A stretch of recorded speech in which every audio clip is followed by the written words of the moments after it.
Minta matikan aja Ya, suaranya. Bu. Gitu ya. Oke. Oke.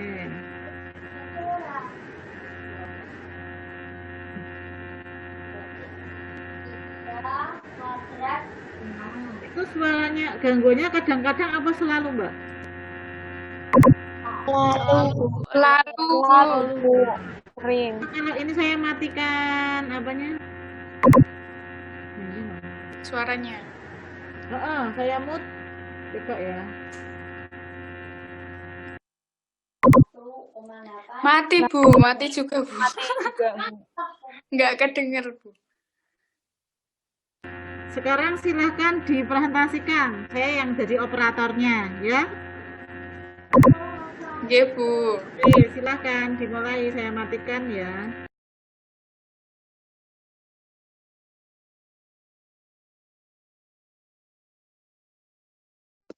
Assalamualaikum warahmatullahi wabarakatuh. Waalaikumsalam Waalaikumsalam warahmatullahi warahmatullahi wabarakatuh. Di sini materi KM Komunikasi Dasar Manusia akan menyampaikan materi menyiapkan tempat tidur. Maaf Mbak, bukan komunikasi ya. Kebutuhan dasar manusia. Oh iya Bu, maaf Bu. Monggo dilanjut.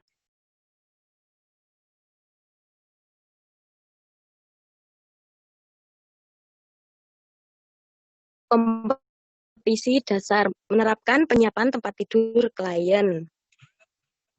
Indikator percakapan kompetensi. A. Menerapkan penyiapan tempat tidur klien. Yang pertama, menjelaskan tujuan penyiapan tempat tidur klien dan menentukan teknik penyiapan tempat tidur klien. Yang B. Melaksanakan penyiapan tempat tidur klien. Yang pertama, menyiapkan alat perbedaan untuk tempat tidur klien dan melakukan penyiapan tempat tidur klien.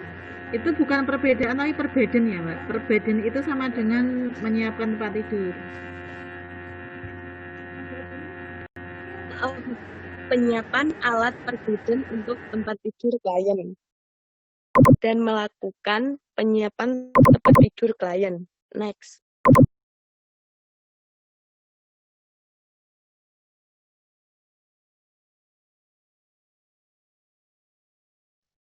Konsep dasar pemenuhan kebutuhan kebersihan lingkungan klien yang dimaksud adalah kebersihan tempat tidur. Melalui kebersihan tempat tidur, diharapkan pasien dapat tidur dengan nyaman tanpa gangguan selama tidur sehingga dapat membantu proses penyembuhan. Dengan kata lain, penyiapan tempat tidur merupakan tindakan dari keperawatan dalam rangka mempertahankan kebersihan lingkungan untuk persiapan tempat tidur pasien atau klien. Prinsip-prinsip mengganti alat tenun. Menggunakan prinsip asep 1. Menggunakan prinsip asepsis dengan menjaga alat tenun lama jauh dari badan perawat atau tidak menempel pada seragam. 2.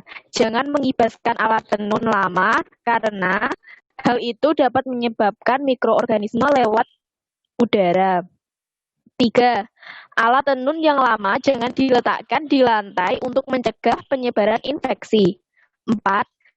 Jaga privasi, kenyamanan, dan keamanan pasien. 5.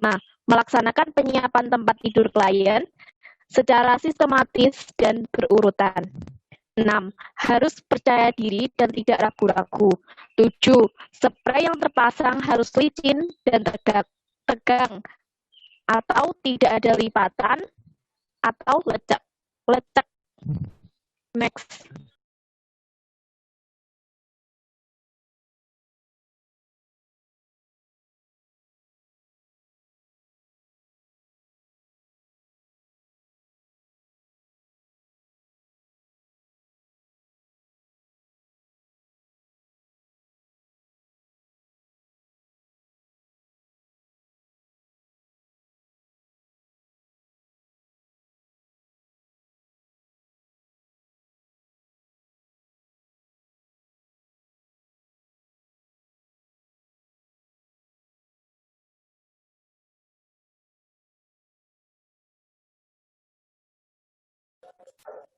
Kemudian indikasi efektif dilakukan jika 1.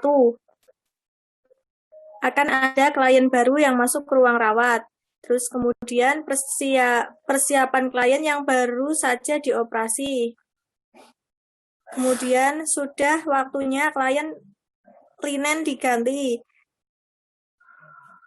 Kemudian linen dan alat tenun lainnya basah, lembab, atau kotor.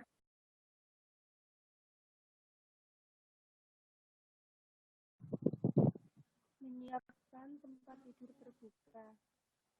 Pengertian, menyiapkan tempat tidur terbuka adalah menyiapkan tempat tidur tanpa spray tertutup, spray atas atau selimut dilipat ke bawah pada bagian kaki, sehingga dikatakan tempat tidur terbuka apabila tempat tidur dalam keadaan terbuka atau tidak ditutup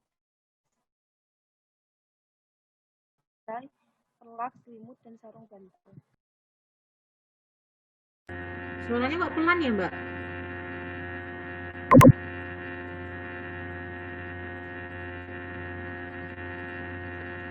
Halo?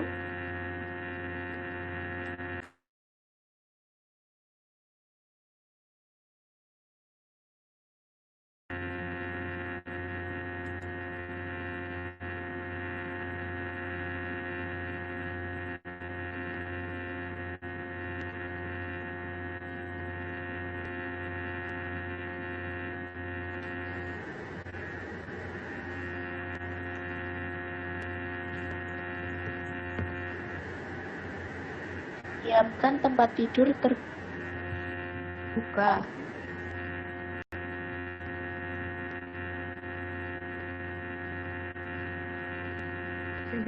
Yang kedua yang mana sih?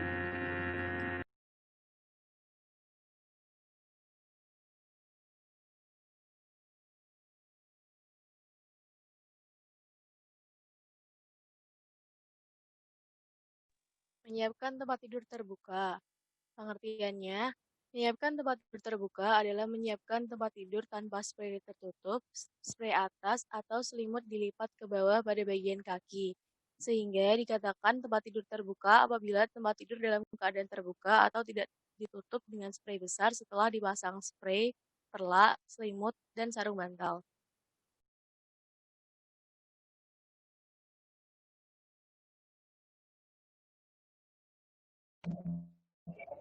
Tujuan untuk pasien atau klien yang akan segera masuk rumah sakit atau dirawat sehingga sudah siap digunakan. Next.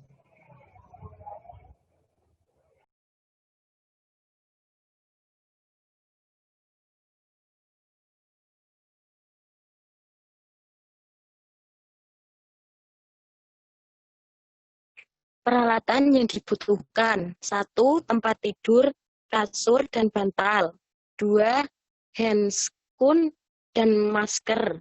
3. Air lisol dalam botol spray. 4. Kain lap. 5. Spray besar atau laken.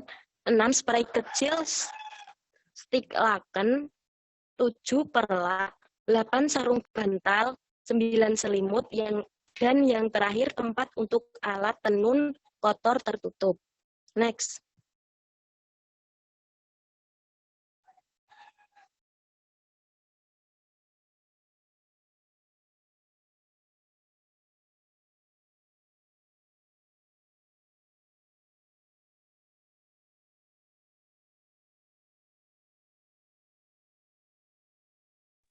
Bisa tolong slide selanjutnya, Ibu?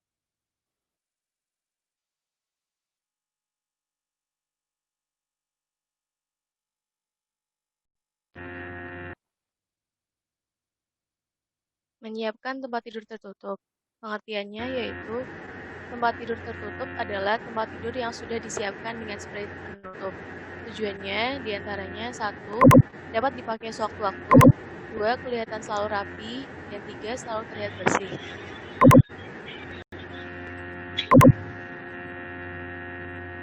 Persiapan alat-alat. Silakan dilanjut. Persiapan alat-alat. Alat-alat yang harus disiapkan sama dengan alat-alat yang harus disediakan. Untuk menyiapkan tempat tidur terbuka hanya saja ditambahkan spray penutup. Prosedur kerja. Jika sudah tersedia tempat tidur terbuka, maka hanya ditambahkan spray penutup di atas tempat tidur untuk menghindari tempat tidur dan alat tenun yang telah diganti menjadi kotor. Nah, ini contohnya.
Persiapan alat-alat.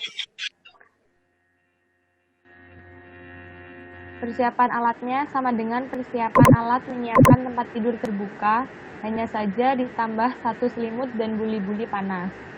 Cara kerjanya sama seperti menyiapkan tempat tidur terbuka.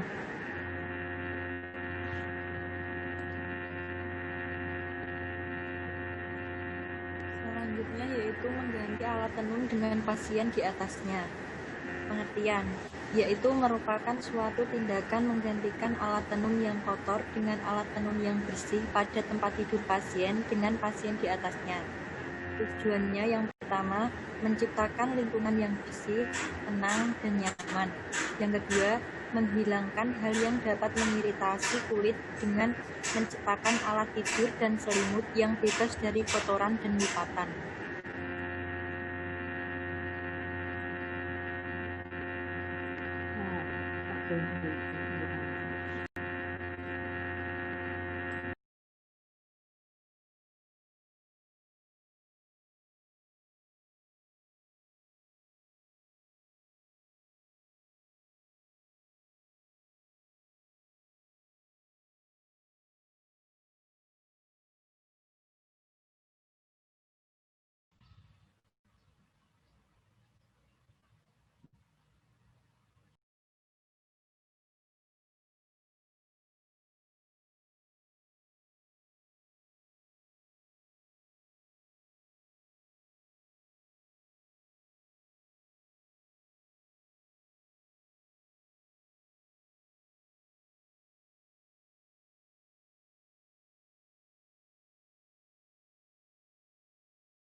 Bisa dengar suara saya, Mbak? Bisa, Bu. Bisa, Bu. Bu. Sekarang jelas? Jelas, Jelas, Bu. Bu. Jelas, Bu. Lumayan, Ibu. Oke. Tadi sudah sudah disampaikan oleh teman-teman beberapa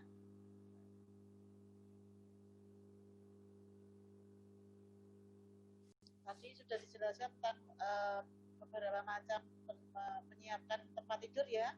Ada tempat tidur terbuka, tertutup, kemudian tempat tidur yang disiapkan untuk pasien pasca bedah ya. Nah itu pada prinsipnya sama ya.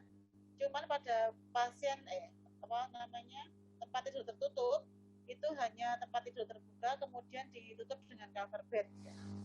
Kemudian yang untuk pasca bedah ya, itu nanti sama juga persiapannya, cuman ditambahkan satu selimut dan buli-buli panas. Tahu nggak buli-buli panas itu apa?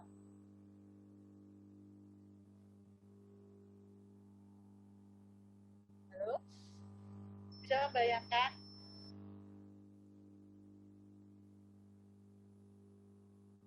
Sepi. Halo? Jelas tentang buli-buli panas? Tahu nggak?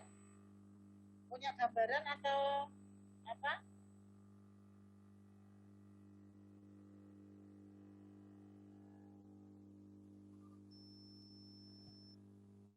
Ada ditanyakan sama ditanyakan nggak? Sebelum kita melanjutkan ke menyiapkan mengatur posisi pasien di atas tempat tidur.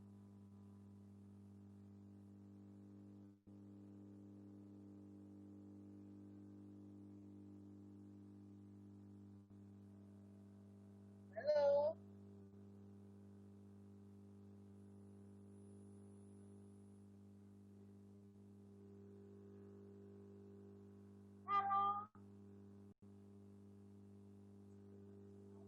Sepertinya belum ada pertanyaan, Ibu.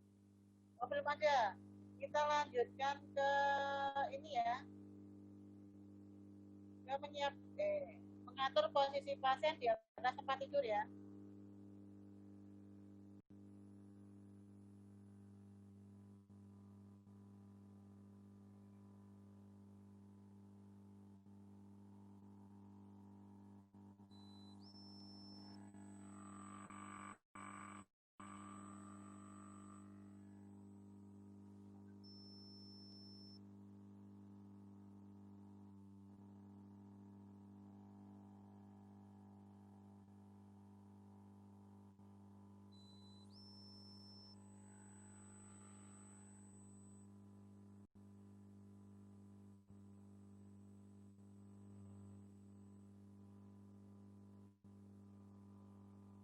Ini ada pengaturan posisi ya.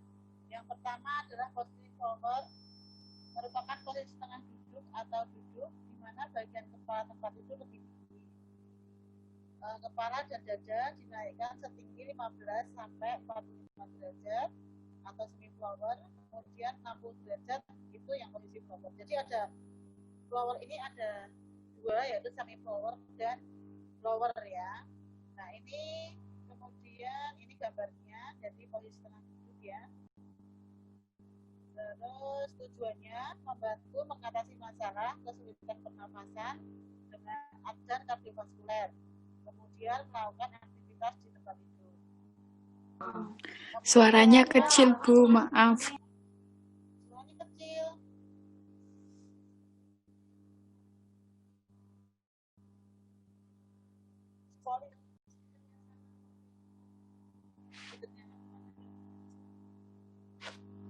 Kalau di sini sudah poin Mbak suaranya.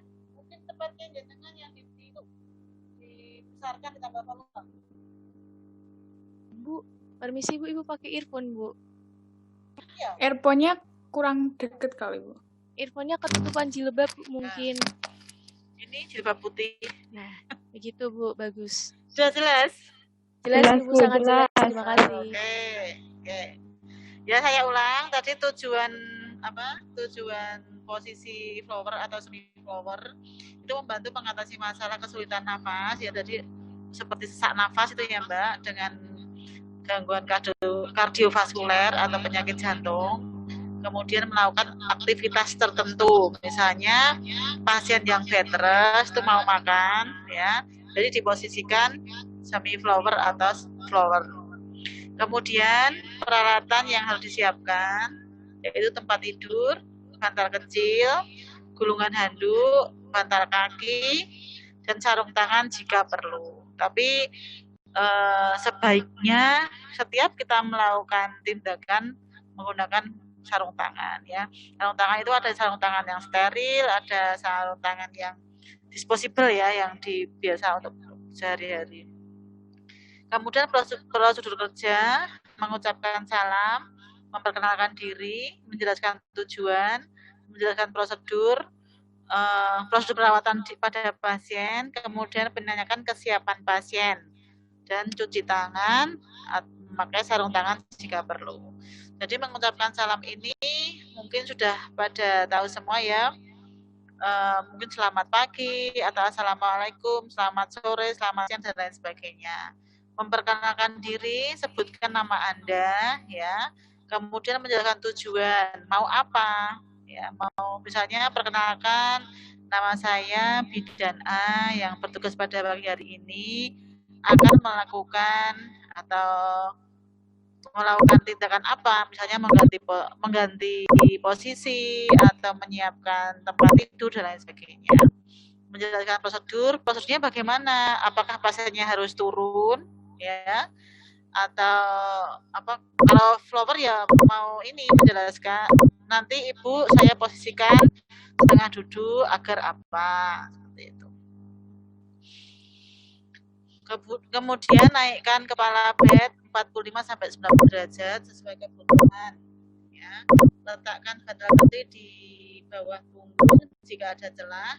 Letakkan bantal kecil di bawah kepala klien.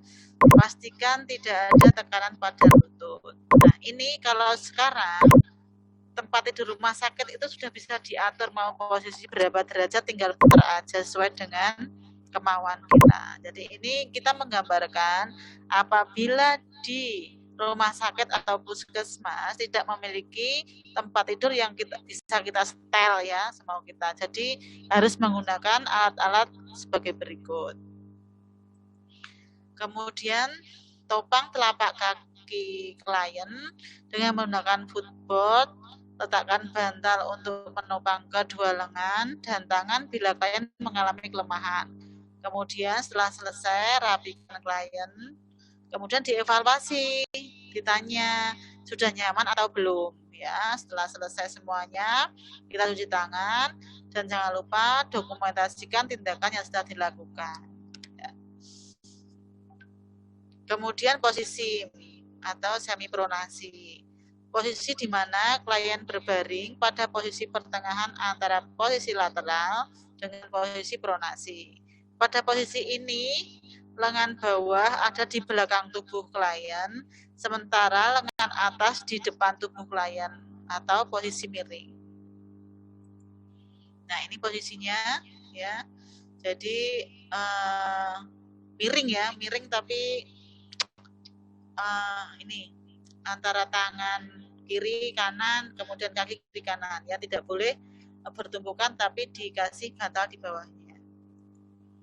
Kemudian tujuannya untuk memfasilitasi drainase dari mulut pada klien yang tidak sadar, mengurangi penekanan pada sakrem dan trochanter pada klien yang mengalami paralis, memudahkan pemeriksaan dan perawatan pada area perineal, tindakan pemberian enema. Nah, ini biasanya juga diberikan pada pasien yang akan dilakukan atau diberikan obat supositoria, ya, atau obat yang dimasukkan melalui dubur. Kemudian peralatan tempat tidur 2 bantal. Ini tadi untuk kepala dan untuk kaki, ya. Kemudian selimut, sarung tangan jika perlu. Sama mengucapkan salam. Ini sampai menjelaskan tujuan, menjelaskan prosedur perawatan pada pasien, menanyakan kesiapan pasien. Jadi kalau sudah ini nanti ditanyakan pasiennya apakah sudah siap untuk dilakukan tindakan. Kemudian prosedur kerja, baringkan klien terlentang, mendatar di tengah tempat tidur, gulingkan klien hingga pada posisi tengah telungkup. Jika miring ke kiri, lutut kaki kiri lurus, paha kanan ditekuk ke arah ke dada, tangan kiri ke belakang, punggung dan tangan kanan di depan kepala. Letakkan bantal di bawah kepala klien, di bawah tungkai yang fleksi, rapikan klien, dievaluasi apakah sudah nyaman atau belum, kemudian cuci tangan dan dokumentasikan. Jadi intinya setiap mau melakukan tindakan, kita harus memberikan salam, kemudian menjelaskan prosedur, setelah selesai mengevaluasi, cuci tangan, dan mendokumentasikan semua tindakan yang kita lakukan. Kemudian yang selanjutnya adalah posisi tanderdek ya, posisi berbaring di tempat tidur dengan bagian kepala lebih rendah dari bagian kaki. Dilakukan untuk melancarkan peredaran darah ke otak, memudahkan operasi di bawah perut, untuk memudahkan perawatan dan pemeriksaan. Kemudian peralatan sama, tambah 2 potong balok yang sama tinggi. Kemudian prosedurnya, pasien dalam keadaan berbaring terlentang, naikkan kaki, bed sesuai dengan kebutuhan. Nah ini juga kalau bednya sudah bisa disetel, kita tinggal menyetel bednya. Yang kita naikkan berarti bagian kaki. Kemudian rapikan pasien, sama dievaluasi apakah pasien sudah merasa nyaman, cuci tangan dan dokumentasikan. Nah ini gambarnya ya, jadi posisi kepala lebih rendah dari kaki. Jadi mungkin kalau bed atau tempat tidur rumah sakit bisa disetel, kita tinggal menaikkan sekian derajat yang di bawah kaki, yang di bagian kaki. Tetapi kalau tempat tidurnya tidak bisa disetel, kita mengganjalkan 2 balok pada kaki tempat tidur yang berada di kaki. Gitu ya. Kemudian posisi yang selanjutnya adalah dorsal recumbens. Posisi berbaring terlentang dengan kedua lutut fleksi, sedikit diregangkan dan kedua telapak kaki menempel tempat tidur. Tujuannya dilakukan untuk memudahkan pemeriksaan dan pelaksanaan perasaan. Ini biasanya dipakai untuk pada ibu bersalin ya. Kalau mau bersalin menggunakan dorsal recumbens. Nah, peralatan tempat tidur, skern, selimut, bantal, sarung tangan jika perlu. Kemudian sama ini untuk prosedurnya dari mengucapkan salam sampai mencuci tangan. Kemudian pasien dalam keadaan berbaring terlentang, pakaian bawah dibuka, jaga privasi pasien ya.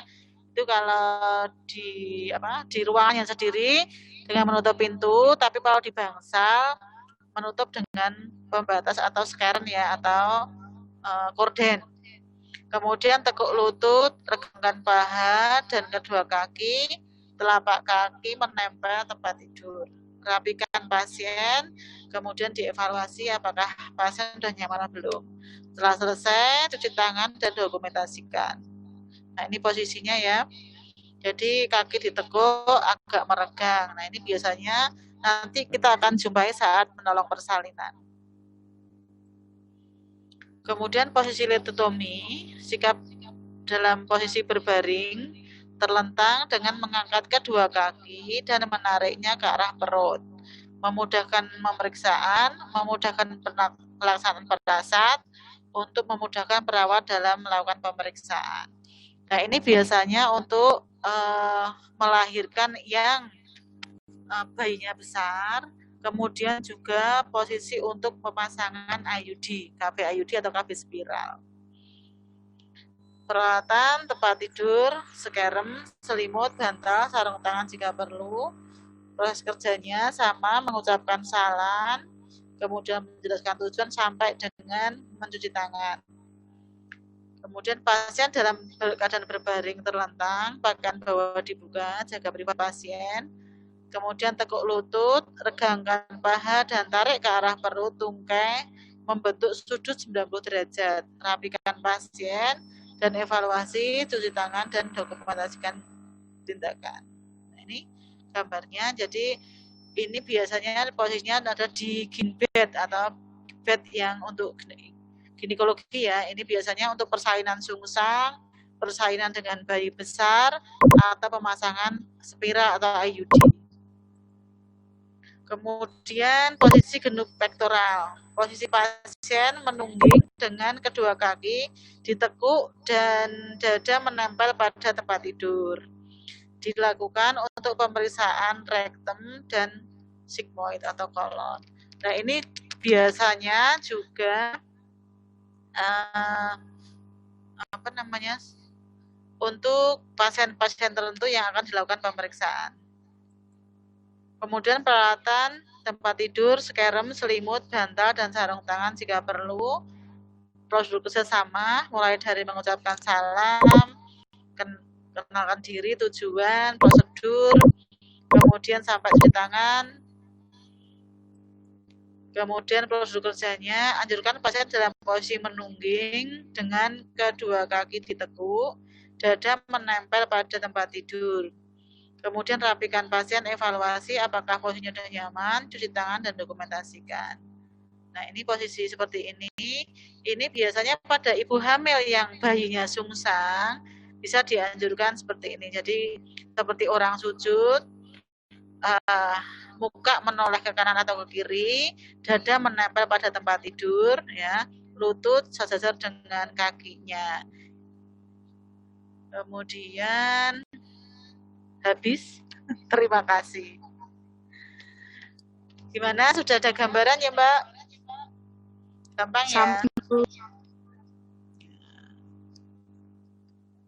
Materinya hanya itu toh? Pas 50 menit. Ada yang mau ditanyakan? Posisi-posisi ini nanti mungkin Anda akan jumpai setelah di lapangan atau di rumah sakit, atau bisa dipraktekkan juga di rumah ya, karena sekarang pada masa pandemi ini kita belum bisa kontak secara langsung dan belum bisa kita praktekkan. Mungkin nanti bisa mempraktekkan di rumah ya, mungkin dengan saudara, atau mungkin praktek sendiri juga bisa ya Kak, seperti itu. Ada yang ditanyakan, Mbak?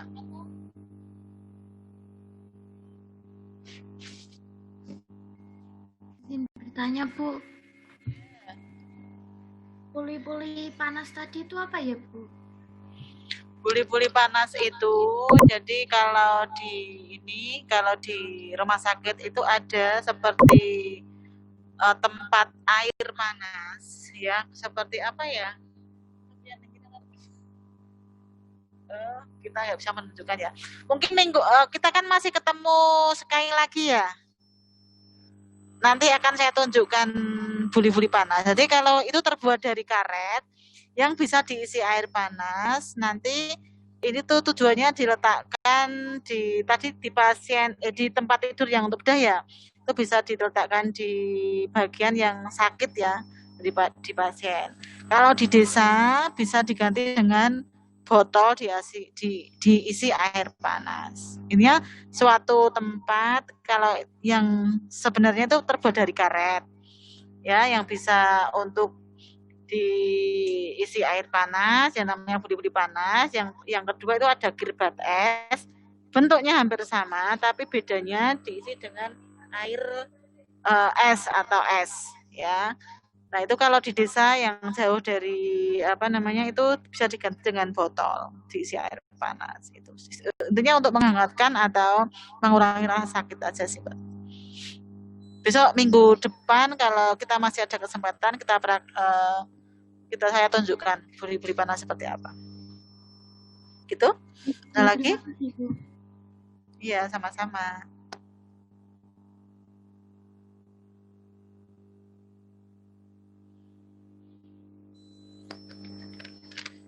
Mungkin sudah sudah paham semua ya, bisa gampang ya. Ini kan hanya menyiapkan tempat tidur, mungkin setiap hari Anda lakukan ya. Misalnya kayak yang terbuka yang ada bantal, mulai dari itu ya, selimut ya. Kalau di rumah sakit biasanya tambahkan perlak, tujuannya untuk tidak menjaga kebersihan agar tidak gampang kotor atau basah ya. Jadi ada spray, kemudian perlak, ada stick laken. Stick laken itu untuk menutup perlak yang melintang itu, kemudian selimut. Nah, pada tempat tidur tertutup tinggal menambahkan bed cover ya.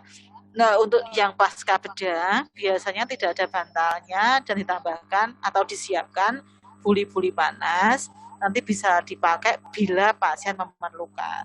Tapi kalau misalnya pasien tidak memerlukan, ya tidak dipakai, kita hanya menyiapkan saja. Itu untuk tempat tidur ya.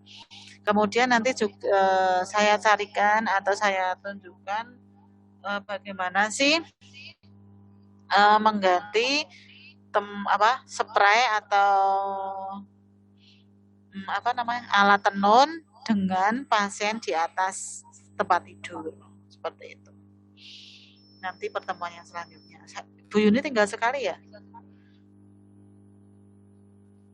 Iya, Bu.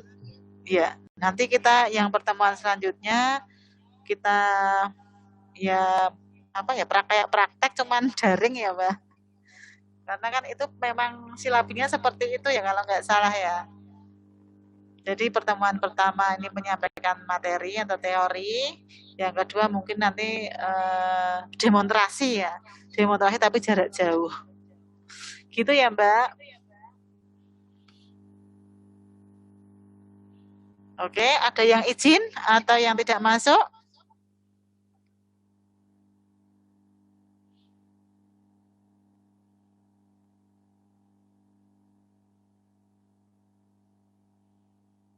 Ini 51. 50 berarti. Ada yang hilang. Kendala sinyal, Bu. Baiklah, ya nanti kita bagi PowerPoint-nya ya, mudah-mudahan untuk pertemuan yang selanjutnya bisa bergabung ya. Ada lagi yang mau disampaikan?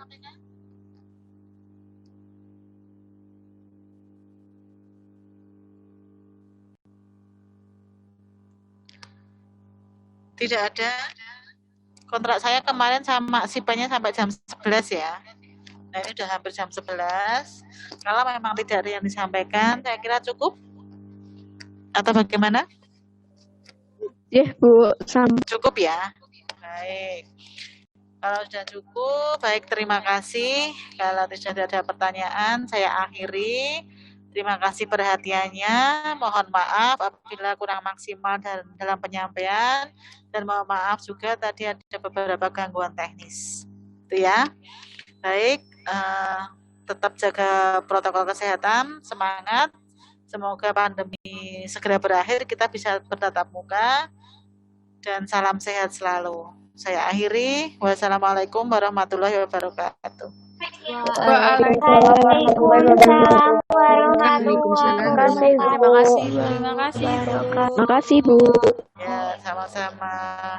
Saya tutup ya Zoom-nya. Bu.